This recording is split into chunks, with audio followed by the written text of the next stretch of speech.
नमस्कार दर्शकों, जेके प्राइम में आपका स्वागत है। मैं हूं विनोद कुमार। दर्शकों, जम्मू कश्मीर की सियासत में अब एक नया मोड़ आ गया है। सियासत में पॉइंट ऑफ नेगोशिएशन यानी मोलभाव की सियासत अब शुरू हो गई है। अपनी पार्टी ने ये एजेंडा लेकर के पार्टी गठित की थी कि वो जम्मू कश्मीर को पूर्ण राज्य का दर्जा दिलवाएगी, लेकिन अब नेशनल कॉन्फ्रेंस कांग्रेस के लोग भी इसी लाइन को टो करते हुए यही डिमांड करने लगे हैं।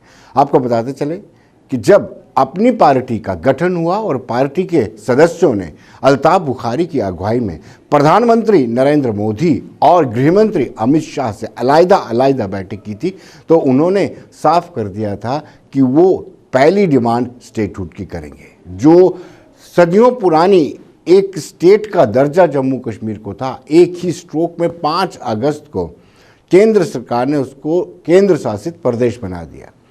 और ये वादा केंद्र सरकार ने हाउस के अंदर भी किया था कि जब हालात सामान्य होंगे तो इसको पूर्ण राज्य का दर्जा दिया जाएगा। लेकिन आज जब उमर अब्दुल्ला और डॉक्टर फारूक अब्दुल्ला का अलग स्टेटमेंट आता है, उमर अब्दुल्ला स्टेटमेंट देते हैं कि कहीं ना कहीं वो तब तक पॉलिटिक्स में नहीं आएंगे, वो इलेक्शन नहीं लड़ेंगे जब तक जम्मू कश्मीर को पूर्ण राज्य का दर्जा नहीं मिल जाता। और दूसरी ओर साइमल्टेनियसली डॉक्टर फारूक अब्दुल्ला, जो केंद्रीय मंत्री भी रह चुके और कई मरतबा रियासत जम्मू कश्मीर के मुख्यमंत्री भी रह चुके हैं, उन्होंने भी साफ कर दिया कि अब केंद्र सरकार को राज्य का दर्जा दिया जाना चाहिए। हालांकि 5 अगस्त आने वाला है, हो सकता है केंद्र सरकार कोई बड़ी घोषणा कर दे, लेकिन राज्य का दर्जा मिलेगा या नहीं मिलेगा ये अलग बात है। लेकिन मोलभाव, सियासी मोलभाव अब शुरू हो गया है। दर्शकों, कुछ रोज पहले हमने अपनी पार्टी के अध्यक्ष अल्ताफ अहमद बुखारी से बातचीत की थी। अल्ताफ बुखारी ने विस्तार से बताया था कि उनका असल मकसद क्या था, असल मकसद पार्टी के गठन का क्या था।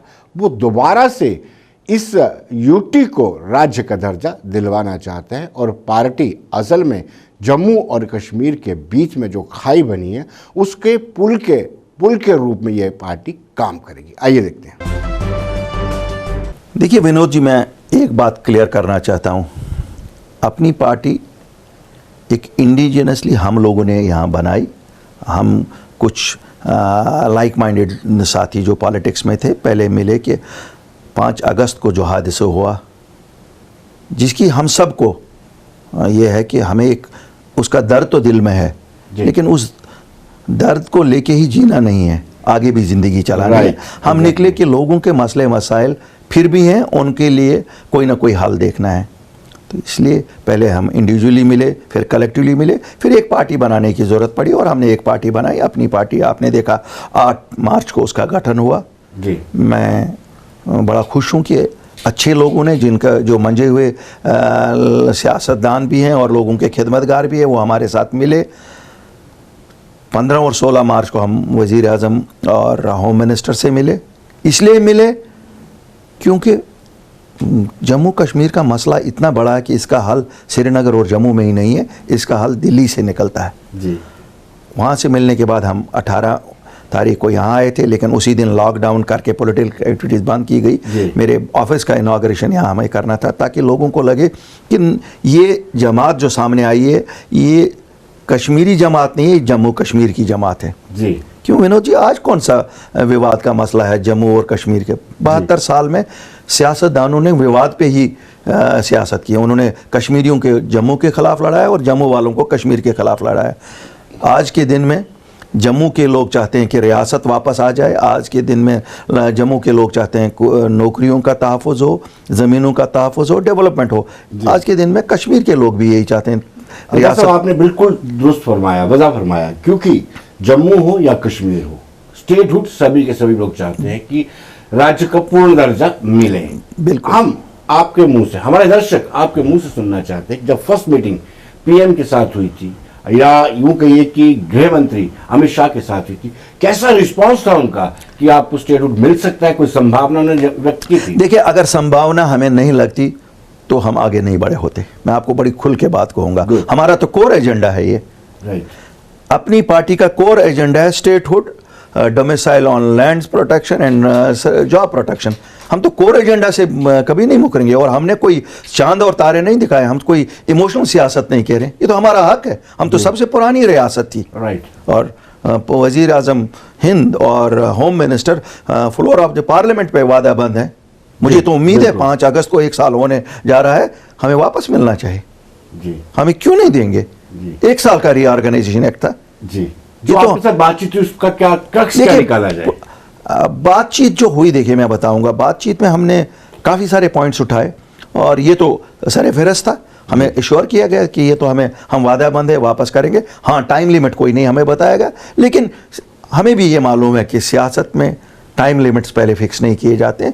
लेकिन हम लड़ेंगे, कि हमारे साथ लोग हैं, जम्मू कश्मीर के लोग हैं। मैं आज आपको बता दूं, अपनी पार्टी 40 लीडर या 60 लीडरों की पार्टी नहीं है। अपनी पार्टी 1 करोड़ 30 लाख लोगों के दिलों की धड़कनों की बात कर रही है। ये दिलों की धड़कनों की बात आज पहली बार कोई 1 करोड़ 30 लाख लोगों की कर रहा है। आज तक जिन्होंने बात की, या उन्होंने 80 लाख कश्मीरियों की बात की, या किसी ने 60 लाख जम्मू वालों की बात की, किसी ने 1 करोड़ 30 लाख दिलों की बात नहीं की। हम आज उन धड़कनों की बात कर रहे हैं।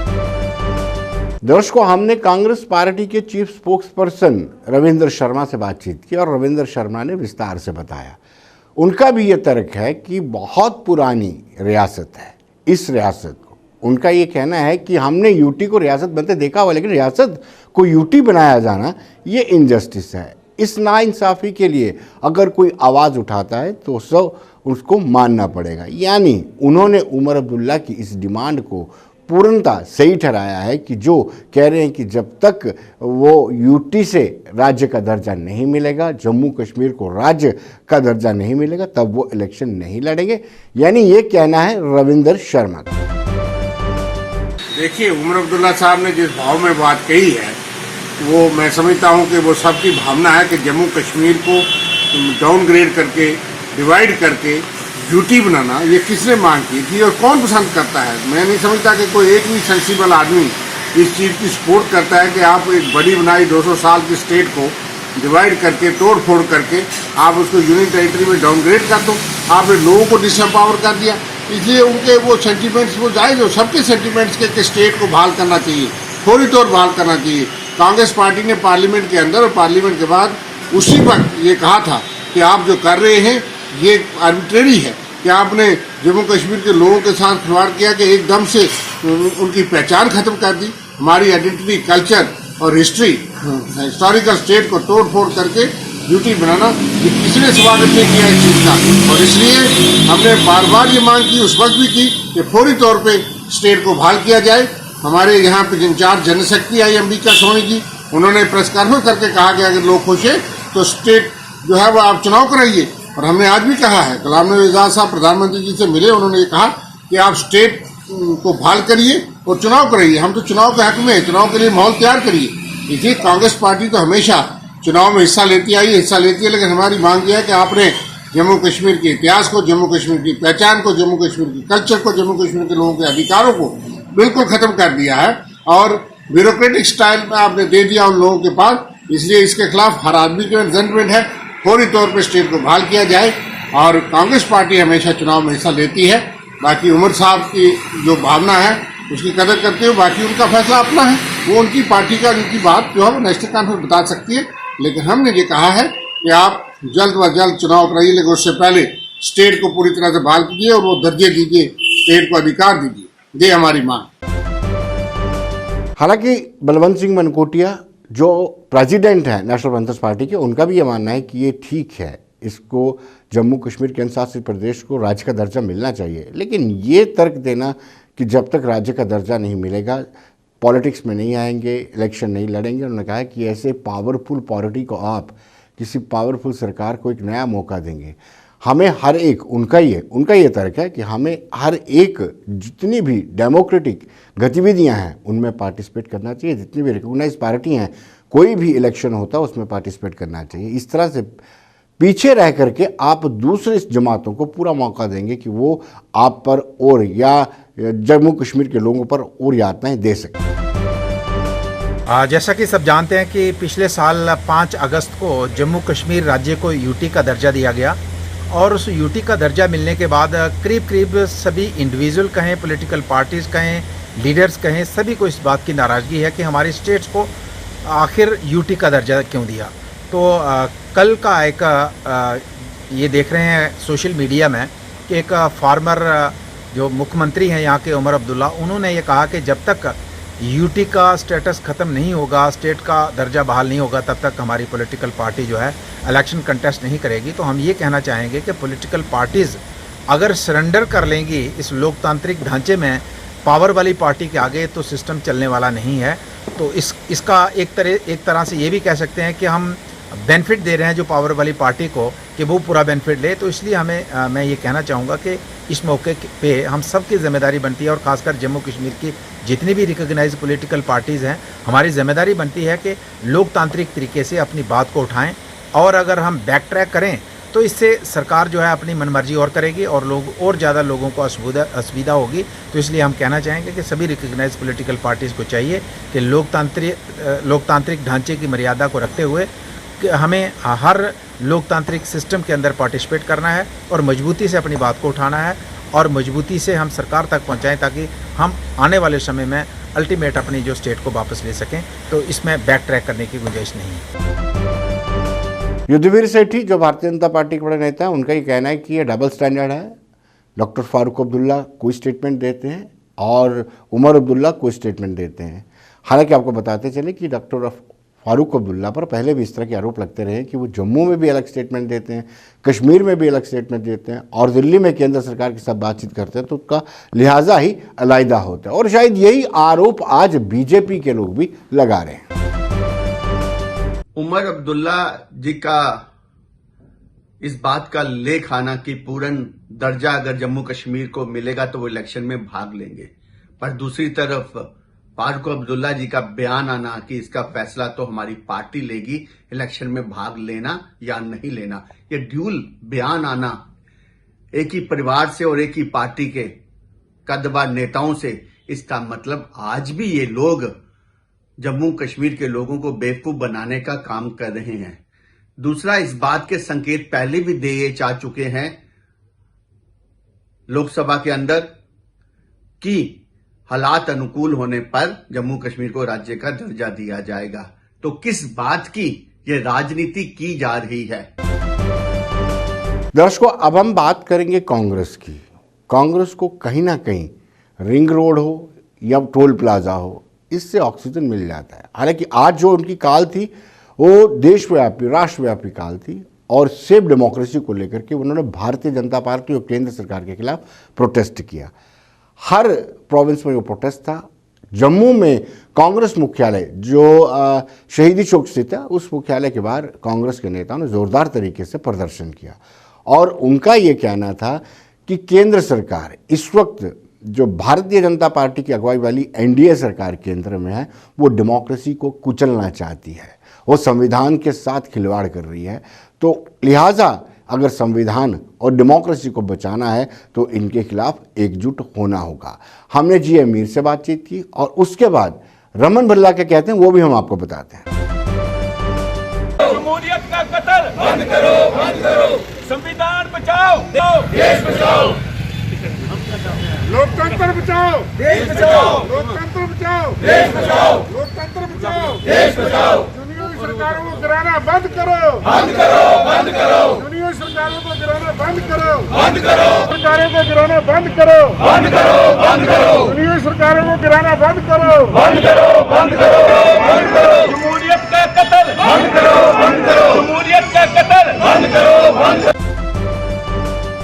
गोवा से शुरू कर्नाटका होते हुए मध्य प्रदेश और अब राजस्थान में जिस तरह की भाजपा खेल रही है, ये टोटली अनकॉन्स्टिट्यूशनल है, अनडेमोक्रेटिक। भाजपा ने सारे कायदे कानून बालाए ताक रखे, जो गवर्नर्स का रूल हुआ करता था उसको कंप्लीटली बीजेपी का अड्डा बना दिया गया और जो पीछे बीजेपी तय करती है और इम्प्लीमेंट राजभवनों से कराया जाता है।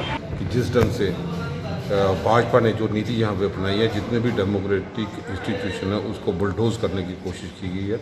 सरकारें गिराने का प्रयास यहाँ पे करते हैं, चाहे गोवा हो, चाहे कर्नाटक हो, चाहे मध्य प्रदेश यहाँ पे हो, और आज राजस्थान की जो स्थिति यहाँ पे पैदा कर दी।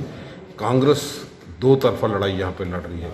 एक तो पूरे कोरोना की जो बीमारी है जो पूरे भारतवर्ष में है उसके साथ लड़ाई में यहाँ पे शामिल है, सरकार के साथ शामिल है, लेकिन दूसरी लड़ाई भाजपा की गलत नीतियों का विरोध करने के लिए भी कि हम उस इंस्टीट्यूशन को बचा पाए।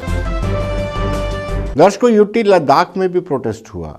नवांग रिगजिन जोरा जो कांग्रेस के पूर्व मंत्री भी रह चुके, कैबिनेट मिनिस्टर रह चुके हैं, उनकी अगुवाई में लद्दाख में जोरदार तरीके से प्रोटेस्ट हुआ और उन्होंने भी ये शिकायत की है कि केंद्र में भारतीय जनता पार्टी की अगुवाई वाली एनडीए सरकार मनमानी कर रही है, कॉन्स्टिट्यूशन को कुचलने की कोशिश कर रही है और डेमोक्रेसी को पूरी तरह से छत बिछत करने का प्रयास कर रही है।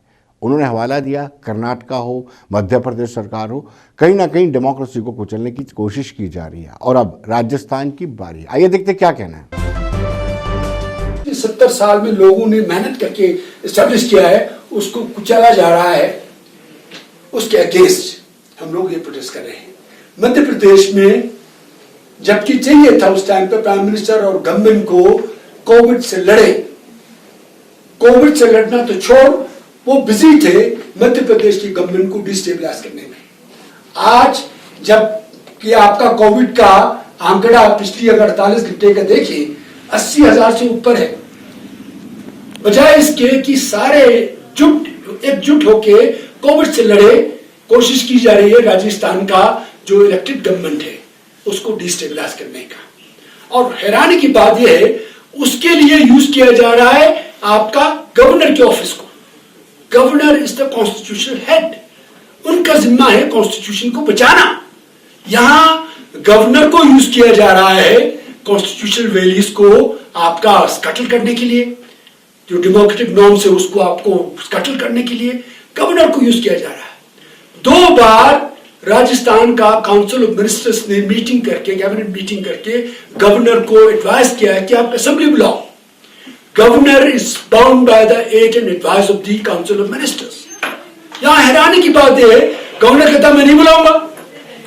हो क्या रहा है, governor is being used to give time to opposition to facilitate horse trading, MLA का खरीद फरोख्त करने के लिए कॉन्स्टिट्यूशनल हेड को यूज किया जा रहा है। इससे हैरानी की बात क्या हो सकता है, इससे दुखद और क्या हो सकता है, ऐसा हो रहा है इस देश में। तो कांग्रेस पार्टी इसके अगेंस्ट लड़ेगा और हम कोशिश करेंगे जमहूरियत जिंदा रखें, संविधान को हम जिंदा रखें। बीजेपी तो आते ही हुआ, आप लोगों को मालूम है गोवा में क्या हुआ। गोवा में लोगों ने मैंडेट कांग्रेस को दिया, गवर्नमेंट बनी बीजेपी का। मणिपुर में क्या हुआ, मणिपुर ने मैंडेट दिया कांग्रेस को, उस मैंडेट को जब छीन के बीजेपी ने पैसे के दम पे, धमकी देके, इंटिमिडेशन के थ्रू अपना सरकार बनाया। दर्शकों, अब हम बात करेंगे कश्मीर के केसर को अगर जीआई टैग मिल सकता है तो जम्मू संभाग में भद्रवाह के जो राजमा है वो विश्व भर में पॉपुलर हैं। ऐसे ही आरसपुरा की बासमती को भी इग्नोर नहीं किया जा सकता। अब यहाँ के किसान भी ये डिमांड कर रहे हैं कि जीआई यानी ज्योग्राफिकल इंडिकेशन टैग इनको भी दिया जाए। अगर केसर को दिया जा सकता है तो व्हाई नॉट, इनको क्यों नहीं दिया जा रहा है, उन्होंने ये डिमांड शुरू कर दी।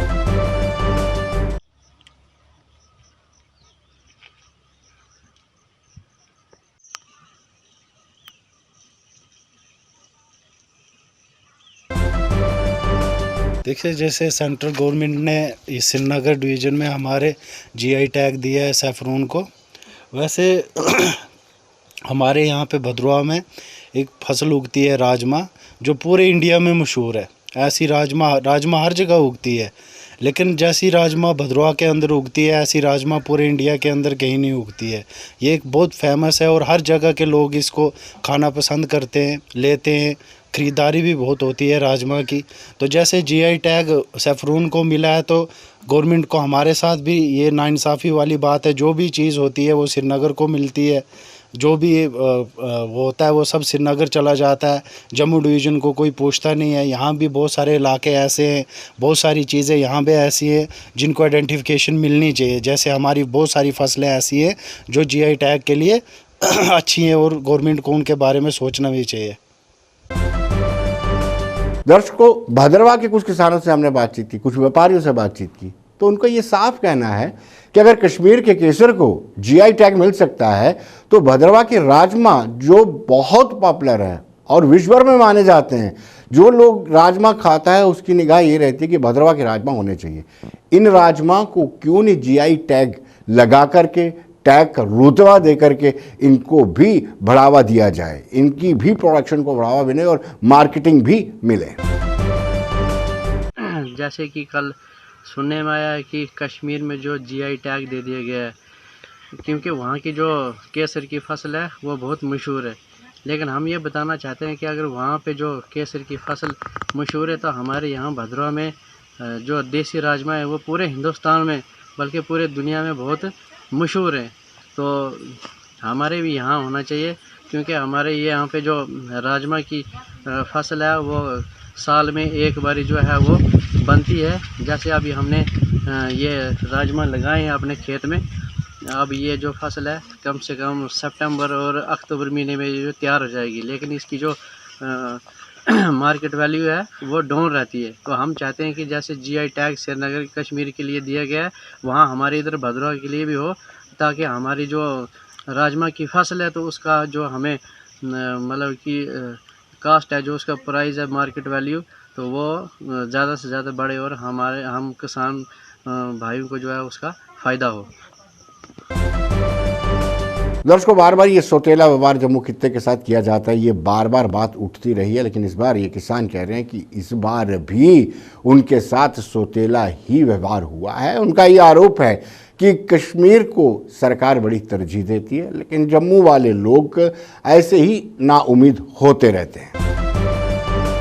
हमारी जम्मू डिवीज़न के लिए कुछ भी नहीं, क्यों भूल जाते हैं, कुछ समझ नहीं आती। ये सरकार हमारे पहले से तो हम मान रहे हैं कि श्रीनगर के ऊपर पूरा खर्चा हुआ करता है, लेकिन जम्मू को भूल दिया जाता है। अब जैसे मान लीजिए यहाँ के भद्रवाह के राजमाश जो पूरी दुनिया में मशहूर हैं, बड़ी अच्छी फसल बनती है, बड़े अच्छे बनते हैं, बड़े स्वादिष्ट हैं, पूरी दुनिया इनको पसंद करती है। हमारे भारत वर्ष में तो पूरे एक एक जगह कोई भी ऐसी जगह नहीं होगी जहाँ भद्रवाही राजमाश मशहूर नहीं है। तो मेरी सरकार से निवेदन है कि कम से कम ये जीआई टैग जो है ये हमारे जम्मू डिवीज़न में लागू किया जाए और यहाँ के राजमाश को जो है इनका बढ़ोतरी हो सके और इनकी अच्छी मशहूरी हो सके। इनको कैसे भूल दिया। दर्शकों, हमने आरएसपुरा के किसानों से बातचीत की जो खेत खलियान में खड़े रहते हैं। उन्होंने कहा कि जीआई तो छोड़िए, हमें मूलभूत सुविधाएं प्रोवाइड कर दे सरकार तो बड़ा बेहतर होगा। इस मौके पर उनको रुपाई के टाइम उनको पानी की ज़रूरत है, पानी के लिए बिजली होना बड़ा लाजमी है। उनका कहना है कि यहाँ पर बिजली उपलब्ध नहीं हो रही है। उन्होंने ये भी कहा कि एग्रीकल्चर डिपार्टमेंट भी कहीं ना कहीं उनके साथ आँख मिचोली का खेल खेलता है। उन्होंने भी डिमांड की कि बासमती जो आरएसपुरा की बासमती है वो बड़ी पॉपुलर है, वर्ल्ड वाइड पॉपुलर है, और इस वर्ल्ड वाइड पॉपुलर बासमती को भी जीआई का टैग मिलना चाहिए।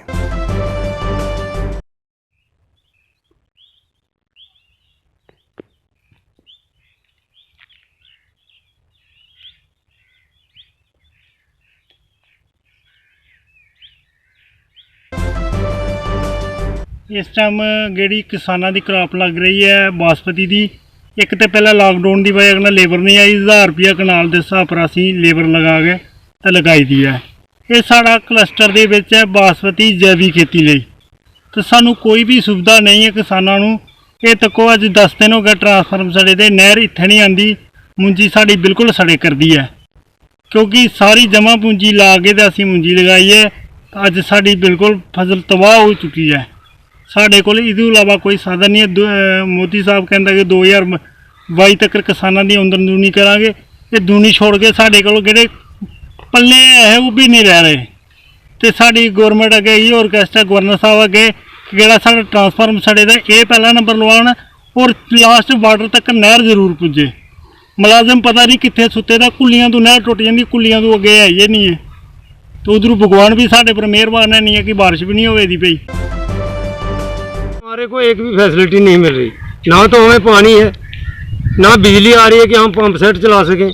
अगर कभी कभार थोड़ी बिजली आती है तो 3-3 बार मोटर हम रिपेयर करवा चुके हैं। और ना ही नहर में पानी है, नहर में पानी बिल्कुल देखने के लायक नहीं है। हमारी यही रिक्वेस्ट है कि हमारी कुछ ना कुछ मदद की जा सके, जिससे किसान थोड़ी खेती कर सके। हमारी 370 बासमती है जो पूरे मुल्क में मशहूर है।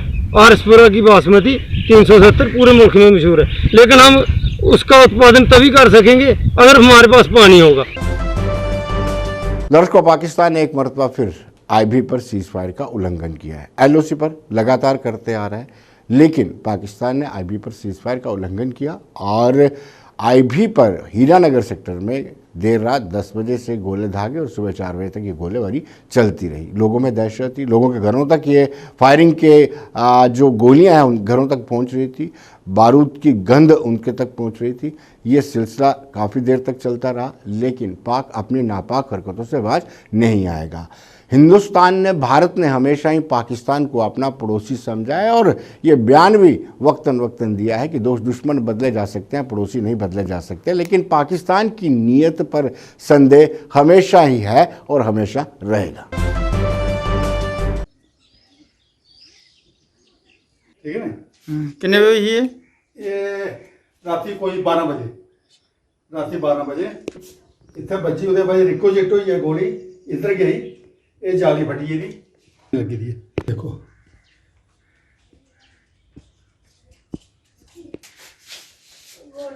देखो ये घर वाले चली थी मारा गोली। ये मतलब 4 इंच कंध तो ब्रेस्ट बजे तो 9 इंच कंध भी फाड़ी।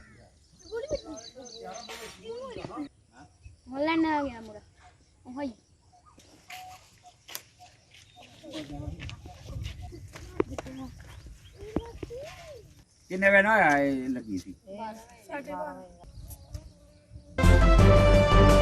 मैं एक रिटायर्ड BSF चा AC रिटायर्ड हाँ जी। तो घर आया ये महाराज ये ਜਿਹੜਾ ਕੰਮ ਚੱਲਦਾ ਇਹ ਸਰਕਾਰ ਇਸ ਕੰਮਾਂ ਦੀ ਜਿੰਨ ਚਿਰ ਤੌਲੇ ਨਾ ਖਤਮ ਕਰਗ ਤੇ ਜਿਹੜੇ ਬਾਰਡਰਾਂ ਪਰ ਚੱਲਦਾ ਤੁਸੀਂ ਬੰਦ ਦਾ ये तौले मकाना चाहिए, ज़्यादा JCP लाई है, ख़त्म करना चाहिए। लाइट भी नहीं होती है जब फायरिंग होती है। तो हमारी गाय थी बाहर, इसको जो घायल हो गई है, जब इसको गोली लगी तो हम बाहर आए, जब बैठ गई थी, इसे उठा भी नहीं जा रहा था, ब्लड निकल रहा था बहुत। तो ऐसे ही फायरिंग रोज़ ही होती है, ना सोया जाता है, लाइट भी नहीं होती है रात को। जब फायरिंग होती है तो लाइट भी काट दी जाती है। तो मैं सरकार से कहना चाहूँगी कि पाकिस्तान को कोई पक्का इलाज किया जाए। जैसे हम तो बंकर में चले जाते हैं, पर हमारे जानवर है जो कहाँ जाएं, ये तो बाहर ही रहते हैं ना, इनका भी कुछ होना चाहिए। पढ़ाई भी अभी तो कोरोना की महामारी चल रही है, तो पहले भी जब फायरिंग होती थी 2-2 महीने स्कूल में बंद रहते थे। पढ़ाई ऐसे ही होती है, बॉर्डर पे कहाँ पढ़ाई होती है।